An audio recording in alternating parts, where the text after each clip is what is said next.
सुन रहे हैं रहस्यमय कहानी शैतानी रस्में। अगली रस्म के लिए तैयार होकर हवेली के आंगन में आई, जहाँ पहले से ही कई औरतें मौजूद थीं। वहीं कोने पे घूंघट ओढ़े एक औरत चाकू की धार तेज कर रही थी। उस औरत ने घूंघट के अंदर से ही निकी को आवाज दी, ए बिटिया, अपना हाथ आगे करो। निकी, जो कि उस औरत के पास ही पहुंच चुकी थी, ये सुनते ही घबरा गई। वो तुरंत अपना हाथ पीछे करते हुए घबराई आवाज में बोली, क्यों?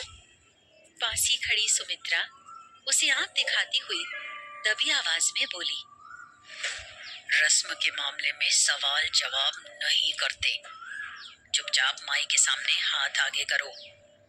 निकी माई के हाथ में चाकू देखकर पहले से ही डर रही थी, इसलिए वो एक कदम पीछे हटते हुए बोली, नहीं, मैं हाथ आगे नहीं करने वाली। ये सुनते ही सुमित्रा को गुस्सा आ गया। उसने वहां खड़ी हवेली की 2 नौकरानियों को निकी को पकड़कर आगे ले जाने का इशारा किया। सुमित्रा का इशारा पाते ही दोनों नौकरानियां उठी और निकी की तरफ बढ़ी। निकी पीछे की तरफ हटते हुए सहमी आवाज में बोली, नहीं, मेरी तरफ बढ़ना भी मत, रुक जाओ, नहीं। लेकिन वो दोनों औरतें कहाँ मानने वाली थी। दोनों ने निकी का एक एक हाथ पकड़ा और खींचकर उसे बूढ़ी औरत के सामने बिठा दिया।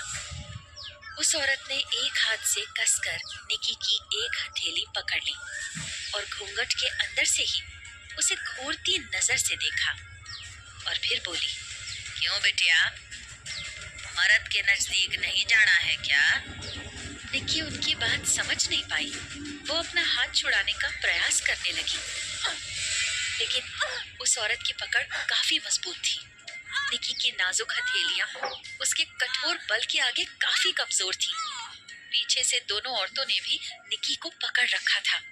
घूंघट वाली औरत ने हाथ में पकड़े चाकू को आगे करके डराते हुए कहा, बिटिया, हिलना मत, चाकू बहुत चोखो है, पूरी हथेली कट जावेगी। ये सुनकर मानो निकी को सांप सूंघ गया। निकी समझ गई थी कि वहां से हिलना मुश्किल है। उसने भी डर के मारे हिलना बंद कर दिया।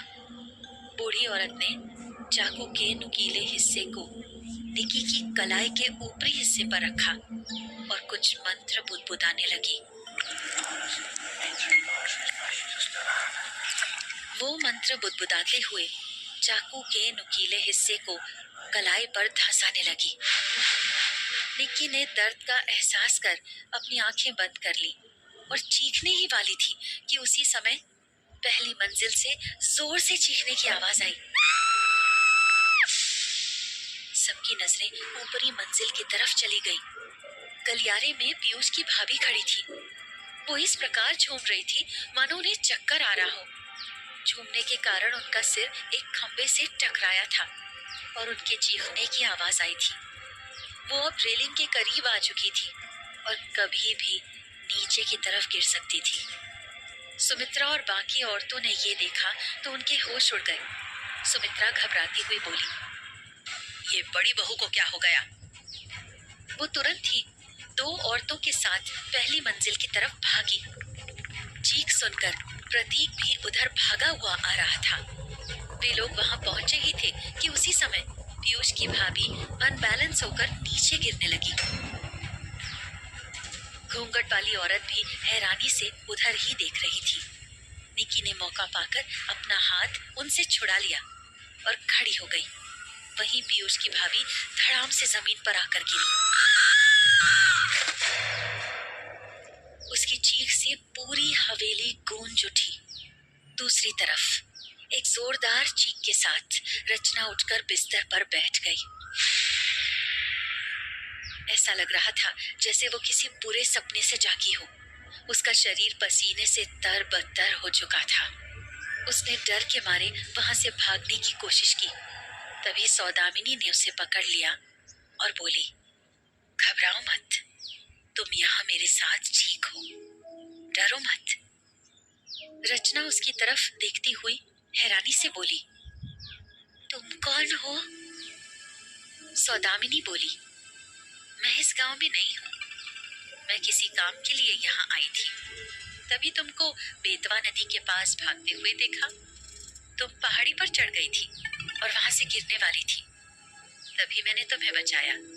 लेकिन तुम हो कौन? रचना बोली, मैं रचना हूँ। बड़ी हवेली में नौकरानी का काम करती हूँ।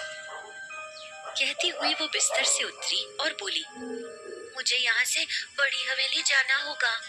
सौदामिनी उसे रोकती हुई बोली, अरे तुम कैसे जाओगी इस हालत में?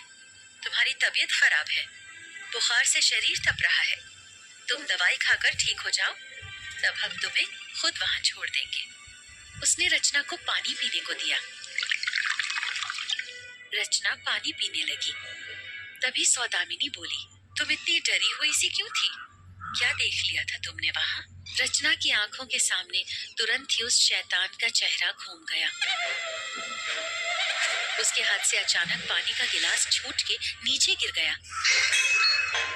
वो बोली, मैंने पुरानी हवेली में।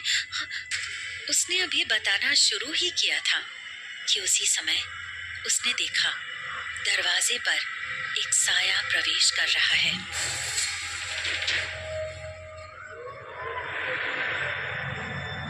वो साया बिल्कुल शैतान जैसा दिख रहा था। दो बड़े बड़े सींग और विशाल काय शरीर। रचना ने जब उस साये का चेहरा देखा तो उसके प्राण सूख गए। थोड़ी ही देर में वो साया एक औरत में बदल गया, जिसने काली साड़ी पहन रखी थी और साथ ही उसने दो सींग वाला मुखौटा पहन रखा था। उसने अपने मुंह पर उंगली रख इशारे से उसे चुप रहने को कहा। रचना ने तुरंत ही अपनी बात पलटते हुए घबराई आवाज में कहा, ना ना ना, नहीं नहीं नहीं, नहीं देखा। हमने वहाँ कुछ नहीं देखा, कुछ नहीं देखा, कुछ भी नहीं। सौदामिनी तुरंत बोली, ठीक है, तुम आराम करो, तुमने कुछ नहीं देखा। उसने सहारा देकर रचना को बिस्तर पर लिटा दिया और उसे देखते हुए मन ही मन बोली, तुम भले मुझे कुछ न बताओ, लेकिन मुझे पता है कि तुमने वहां क्या देखा होगा।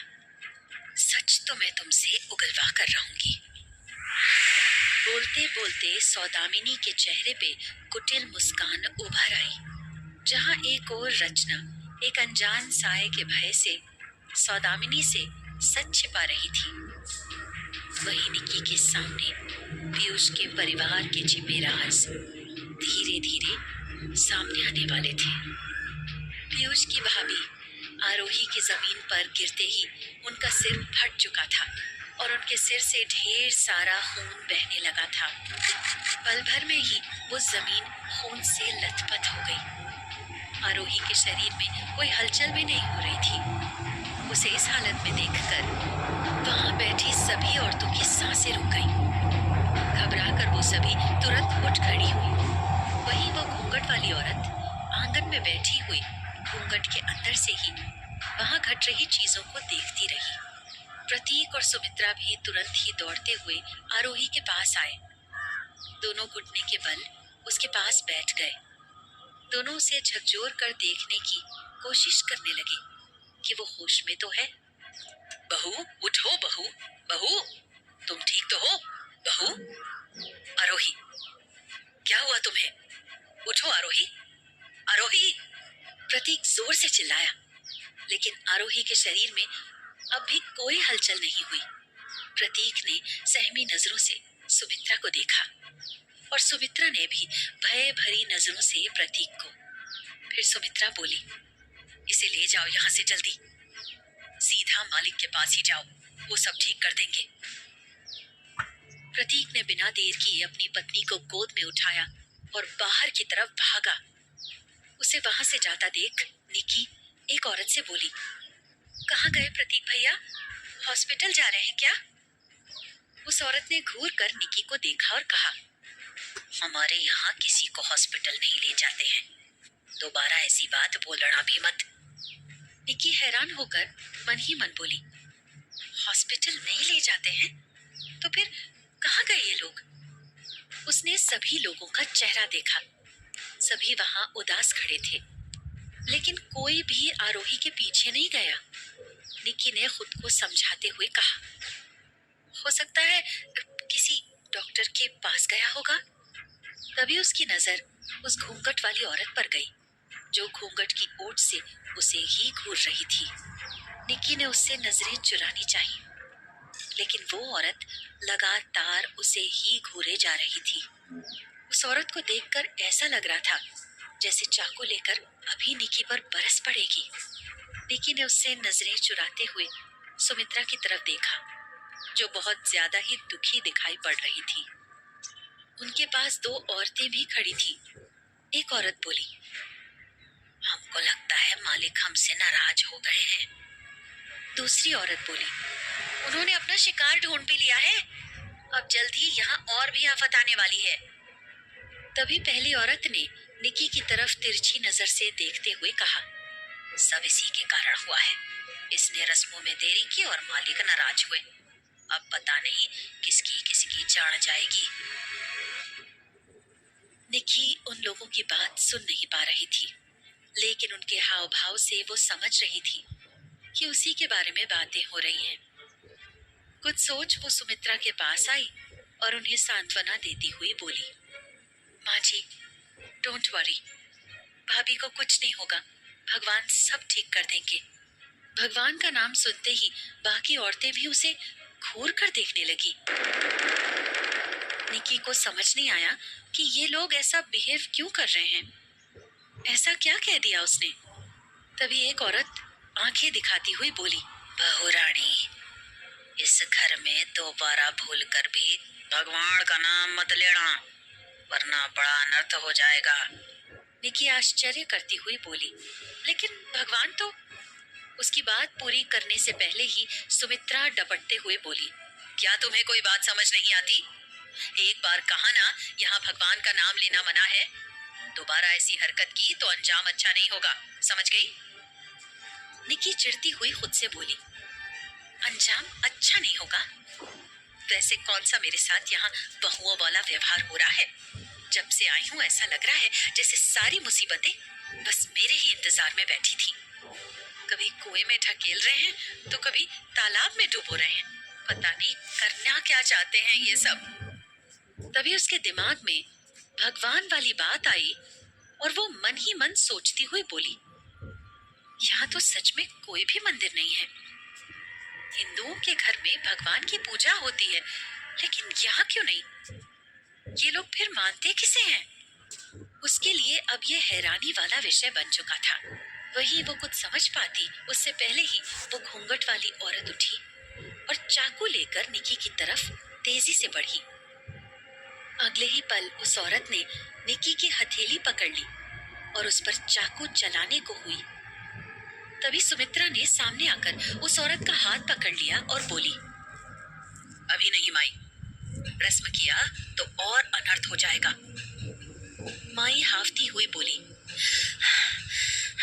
ये छोरी वजह है इन सबकी, इसकी वजह से ही बड़ी बहुरिया गिरी है, जल्दी से रस्म करवाओ इसकी। सुमित्रा समझाती हुई बोली, माई, हम मालिक की इच्छा के विरुद्ध कुछ नहीं कर सकते। आपको पता ही है कि ये समय मालिक के सोने का हो चुका है। अगर हमने अभी रस्म पूरी की तो आफत बढ़ जाएगी। आप आराम करो माई। माई ने उसकी बात मान घूरते हुए देखा और अपने स्थान पर जाकर बैठ गई। निक्की के तो जैसे प्राण ही निकल गए। उसका पूरा शरीर कांप रहा था।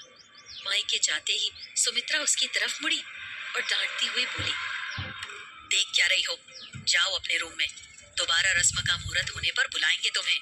वही माई बैठी हुई बोली, अब तो आधी रात का मुहूर्त ही होगा सुमित्रा, जब चांद आधा खिला होगा।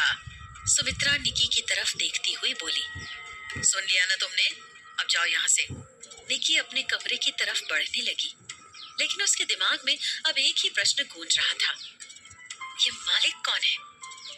बार बार उन्हीं का नाम सामने सुनने को क्यों मिल रहा है? क्या वो इनके कोई देवता हैं या फिर कोई और?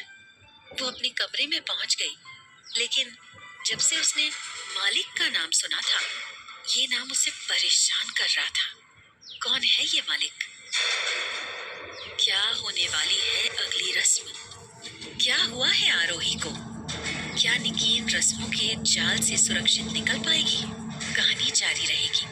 बस आप बने रहें शैतानी रस्में के साथ।